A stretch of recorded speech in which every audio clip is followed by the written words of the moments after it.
You step outside, see a deer in your yard, and your first instinct is to take a picture. For 300,000 years, that instinct was to kill it. But here is the secret anthropologists rarely talk about. If your ancestors had actually tried to kill every animal they saw, you wouldn't be alive to watch this. They would have starved to death. Let's be honest about how we picture ancient humans. We imagine them as relentless apex predators, a tribe of hypercarnivores marching across the tundra, spears in hand, striking down anything that moved. A mammoth appears. They kill it.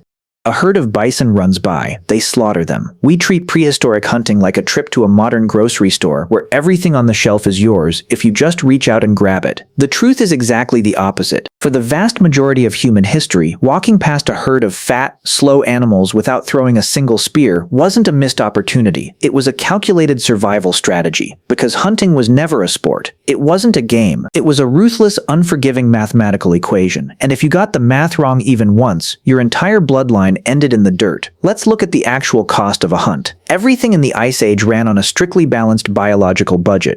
Your body requires calories just to keep your heart beating, your lungs breathing, and your brain thinking. If you are standing in a frozen wasteland, shivering burns hundreds of calories an hour. Now, add the physical act of hunting. Tracking an animal through deep snow or across a blistering savanna for 5, 6, or 10 hours. Sprinting, crouching, throwing a heavy wooden spear with enough force to shatter ribs. Every single movement was a financial transaction, paid out of your body's deeply limited savings account.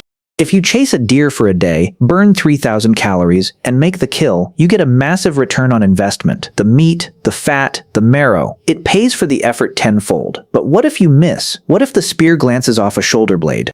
What if the wind shifts, the herd spooks, and they vanish into the tree line? You don't just go back to camp disappointed. You go back biologically bankrupt. You have burned calories you cannot replace. Do that 2 or 3 days in a row, and your body starts consuming its own muscle to keep your organs alive. You become too weak to hunt tomorrow. Then you become too weak to walk. Then you die. So, when a hunter saw an animal, they didn't just see meat. They saw a gamble. And ancient humans did not take bets they couldn't guarantee they would win. But calorie debt was only the first problem. The second was the injury tax. We forget that before guns, hunting required you to walk right up to an animal that desperately wanted to stay alive. And wild animals do not die quietly. A trapped boar will turn and drive razor-sharp tusks through a man's thigh. A dying bison will thrash and crush a skull with a single kick. Today, a broken ankle is an inconvenience. You go to the hospital, you get a cast, you sit on the couch for 6 weeks. 100,000 years ago, a broken ankle was a death sentence. There were no casts. There was no physical therapy.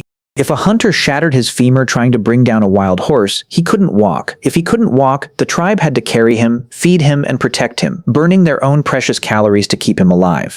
When archaeologists look at the bones of Neanderthals, they find something terrifying. The skeletons are covered in healed fractures, smashed cheekbones, broken ribs, fractured collarbones. The injury patterns are almost identical to modern professional rodeo riders. That is the physical toll of getting up close and personal with massive, thrashing herbivores. So, you didn't throw a spear at every animal you saw, because every throw was a roll of the dice with your own life. You only threw it when the animal was isolated, when it was sick, when it was old. When the odds were stacked entirely, unfairly in your favor. And let's pretend everything goes perfectly. You find a mammoth. You take the risk. You throw the spear, it hits the mark, and 10,000 pounds of meat crashes to the ground. You won, right? Wrong. You just rang the dinner bell for every nightmare on the continent. A freshly killed mammoth is a biological beacon. The smell of hot blood and ruptured intestines carries for miles on the wind. And you are not the only thing out there starving. Within an hour, the scent reaches the cave hyenas. 200-pound pack hunters with jaws that can crush a femur like a breadstick. It reaches the short-faced bears, hypercarnivores, that can smell a carcass from a mountain away. It reaches the cave lions.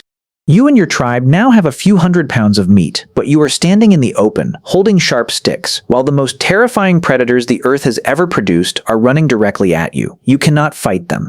A human cannot win a tug-of-war over a carcass with a pack of dire wolves. If you killed an animal that was too big, or killed it too far from camp, or killed it as the sun was going down, the meat didn't save you. It turned you into bait. Ancient humans frequently walked past massive prey because they knew that even if they won the hunt, they wouldn't survive the harvest. So, if they weren't killing everything in sight, what were they actually doing? They were doing what actually kept human beings alive for 99% of our history. They were gathering. The man-the-hunter myth makes for great movies, but it's terrible history. When scientists analyze ancient coprolites, fossilized human waste, and examine the isotopic signatures in prehistoric bones, the truth is clear. For most tribes, in most climates, the overwhelming majority of their daily calories did not come from dramatic battles with cave bears. It came from women and children digging up tubers. It came from wild grains, nuts, berries, and mushrooms. It came from catching frogs, trapping rabbits, and pulling shellfish out of the mud. Gathering is predictable. A potato does not run away. A mushroom does not kick you in the chest. Gathering offered a slow, steady trickle of guaranteed calories that kept the tribe alive so that the hunters could afford to wait. They waited for the perfect moment. At a place like the Rock of Saint-Lautre in France, hunters didn't chase horses randomly. They waited for generations, using the natural landscape to trap entire herds, driving them up a slope and over a cliff. They didn't hunt every day. They orchestrated massive, highly planned executions a few times a year, dried the meat, and lived off the savings. Their greatest superpower was not their strength, it was their restraint. Evolution gifted humanity with the prefrontal cortex, the part of the brain responsible for impulse control. We survived because we were the only predator on Earth that could look at a walking meal, feel the agonizing pain of an empty stomach, calculate the odds, and decide to stay hidden in the grass. We lived because we knew how to say no. Now look at us. You walk into a supermarket. The shelves are packed with more calories than a prehistoric tribe would see in a lifetime. Your brain, evolved for a world of brutal scarcity, lights up. It tells you to take everything, to eat the sugar, to grab the fat, to consume as much as possible because tomorrow it might all be gone. We no longer have to calculate the caloric cost of our actions. We don't risk a shattered femur to get our dinner. We just swipe a card. We act on every impulse because the immediate danger is gone. For 300,000 years, the ability to resist an impulse, to walk away from an opportunity, is what kept human beings alive. They survived because of their restraint. We live in a world with no predators, no freezing winters we can't escape, and no calorie debts we can't pay. We have everything they fought for, and yet, in a world of absolute abundance, our complete lack of restraint is exactly what's killing us.